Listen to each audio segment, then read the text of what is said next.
नमस्कार, मी सुजाता तुम्हा सर्वांचं खूप खूप स्वागत करते आपल्या चॅनल सुजाता पाटील रेसिपीजमध्ये। आज मी महाराष्ट्राची फेमस कोथिंबीर वडीची रेसिपी घेऊन आलेली आहे, ती पण अतिशय पारंपरिक पद्धतीने।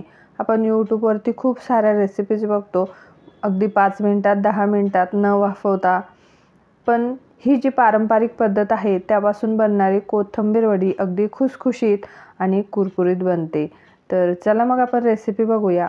आता इथे मी कोथिंबीर घेतलेली आहे, स्वच्छ धुवून आणि चांगली फॅन खाली वाळवून घेतलेली कोथिंबीर आहे। आता मी ती कैचीच्या मदतीने कट करून घेत आहे। त्यानंतर आता इथे आपल्याला एक वाटण तयार करून घ्यायचे। मी खलबत्त्यामध्ये हिरवी मिरची, लसूण आणि 1 चमचा जिरं घातलं, ते चांगलं टेचून घ्यायचं आहे। आपल्याला ठेचा तयार करून घ्यायचा आहे। त्यानंतर आता आपण जी कोथिंबीर कट करून घेतली होती ती मी वाटीने मोजली, तर 2 वाटी ही कोथिंबीर आहे। आता 2 वाटी कोथिंबीरसाठी इथे मी 1 वाटी बेसनाचं पीठ घेतलेलं आहे। अगदी ह्याचप्रमाणे घेतलं तर कोथिंबीर वडी अगदी खुसखुशीत होते। बेसन पीठचं प्रमाणसुद्धा अगदी परफेक्ट असतं। त्यानंतर पाव वाटी इथे मी रवा घेतलेला आहे। रव्यामुळे अगदी खुसखुशीत आपली वडी तयार होते। त्यानंतर इथे मी 2 चमचे तांदळाचं पीठसुद्धा वापरलेलं आहे। आता आपण जो ठेचा तयार करून घेतला होता तो ठेचा घालायचा आहे। ओवा घातल्यात मी 1 चमचा। इथे मी 2 चमचे तीळ घेतलेले आहे, यातली अर्धीच तीळ आत्ता वापरणार आहे, त्यानंतर राहिलेली नंतर वापरणार आहे। त्यानंतर चवीनुसार मीठ घातलं। यामध्ये आपल्याला काही मसालेसुद्धा घालून घ्यायचे आहेत। जर तुम्हाला तिखट कमी करायचं असेल तर नाही घातले तरीसुद्धा चालणार आहे। अर्धा चमचा गरम मसाला, अर्धा चमचा लाल मिरची पावडर आणि पाव चमचा हळद घातलेली आहे। आता हे संपूर्ण छान मिक्स करून घ्यायचे। मसाले, मीठ सगळं व्यवस्थित मिक्स होईल या पद्धतीने आपल्याला मिक्स करून घ्यायचं आहे। त्यानंतर आता यामध्ये आपल्याला थोडं थोडं पाणी घालून याचा घट्ट असा गोळा तयार करून घ्यायचा आहे। सुरुवातीलाच खूप जास्त पाणी घालायची गरज नाही, थोडं थोडंच पाणी घालायचे। आपल्याला अगदी पातळ असं पीठ तयार नाही करायचे, घट्ट असा गोळा तयार करायचा आहे। तर या पद्धतीने तुम्ही जर रेसिपी करून बघितली ना तर वडी अगदी खुसखुशीत होते आणि अगदी पारंपरिक ही पद्धत आहे। आता आपल्याला छान याचा गोळा भिजवून घ्यायचा आहे। इथे तुम्ही बघू शकताय, जास्त घट्ट नाही, जास्त पातळही नाही, अशा पद्धतीने आपण छान असा गोळा भिजवून घेतलेला आहे। त्यानंतर आता इथे एक प्लेट घ्यायची, त्यावरती तेल घालून घ्यायचं आणि ब्रशच्या मदतीने हे तेल छान पसरवून घ्यायचं आहे। त्यानंतर आपण जो गोळा भिजवून घेतला होता तो गोळा या प्लेटवरती काढायचा आहे आणि वडी छान थापून घ्यायची आहे, म्हणजेच वडी पसरवून घ्यायची आहे। अशा पद्धतीने आपण वडी पसरवून घेत आहोत। तुम्हाला जितक्या जाडीची किंवा जितकी पातळ हवी असेल त्यानुसार तुम्ही ही वडी पसरवून घ्यायची आहे। त्यानंतर आता आपण यावरती गार्निशिंगसाठी तीळ घेऊया। आपण आधी जी तीळ घेतली होती त्यातली अर्धी जी शिल्लक राहू दिली होती तीच तीळ इथे मी वापरत आहे। तीळमुळे वडी छान दिसते सुद्धा आणि खायला सुद्धा छान लागते।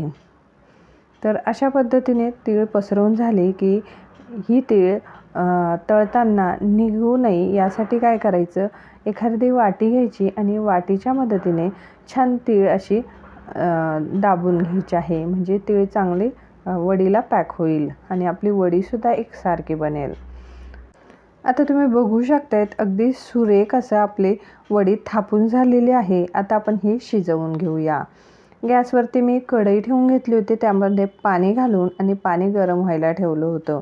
आता त्याच कढईमध्ये एक स्टँड घेतले, ते स्टँड ठेवून घेतलं। स्टँड नसेल तर वाटी वगैरे घेतली तरीसुद्धा चालेल। त्यावरती आपण जी प्लेट तयार करून घेतली होती वडीची ती ठेवून घ्यायची आणि वरून असं झाकण ठेवून द्यायचे। जवळपास 10 ते 15 मिनटं ही वडी छान शिजवून घ्यायची। इथे तुम्ही बघू शकतायत 10 ते 15 मिनटात आपली वडी छान शिजते।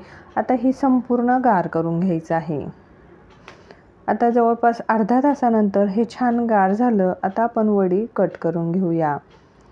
जर आपली वडी छान शिजली असेल तर अजिबात सुद्धा तुटणार नाही, जर व्यवस्थित शिजली नाही तर वडीचे तुकडे होतात। तर चाकूच्या मदतीने अशा पद्धतीने मी कट करून घेत आहे। तुम्हाला हव्या त्या शेपमध्ये तुम्ही कट करून घेऊ शकता। इथे मी चौकोनी आकार देऊन घेत आहे। शक्यतोवर वडीचा चौकोनीच आकार असतो म्हणून मी इथे चौकोनी आकार देऊन घेतलेला आहे आणि अशा पद्धतीने चाकू आजूबाजूने असं दाबून आणि मग अलगद अशी वडी काढून घ्यायची। तुम्ही बघू शकतायत किती क्लीन अशी वडी निघलेली आहे आणि बघा जाडीसुद्धा अगदी छान आहे तिची आणि छान अशी वडी तयार झालेली आहे। तुम्ही ही वडी अशीच खाल्ली तरीसुद्धा खूप चविष्ट लागते। मी शक्यतो ही वडी अशीच खाते, पण आपल्याला ही वडी तळून घ्यायची। त्यासाठी गॅसवरती तेल ठेवून घेतलेलं आहे। जर तुम्हाला डीप फ्राय करायचं नसेल तर तुम्ही शॅलो फ्राय केलं तरीसुद्धा चालेल। आणि तुम्ही बघू शकता सगळ्याच वड्या आपल्या अगदी क्लीन तयार झालेल्या आहे आणि अलगद निघत आहे। तर चला मग आपण ह्या वड्या छान तळून घेऊया। गॅसवरती तेल छान गरम करून घेतलेलं आहे। तेल खूप कडकडीत गरम नसावं, मध्यम तेल गरम असावं। यामध्ये आपल्याला ह्या वड्या सोडून घ्यायच्या आहेत। तेलामध्ये वड्या सोडल्यानंतर गॅसची फ्लेम हाय ठेवायची। जर तुम्ही गॅस कमी केला तर वड्या खूप जास्त तेलकट तयार होतात।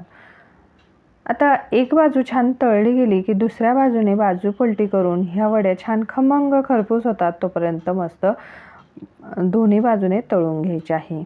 वड्या आपल्याला जास्त ओव्हर कुक करायच्या नाही। या वडींचा कलर थोडासा चेंज झाला, थोडासा ब्राऊन झाला की आपल्याला वड्या काढून घ्यायच्या आहेत। तर अशा पद्धतीने इथे आपल्या ह्या वड्या तयार झालेल्या आहेत।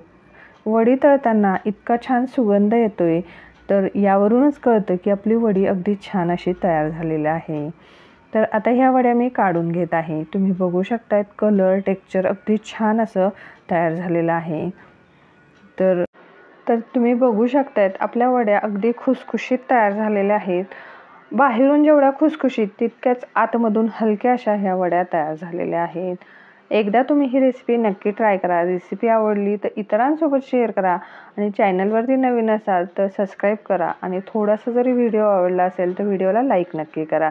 चला मग भेटूया अशाच नवीन रेसिपीसोबत। तोपर्यंत बाय बाय।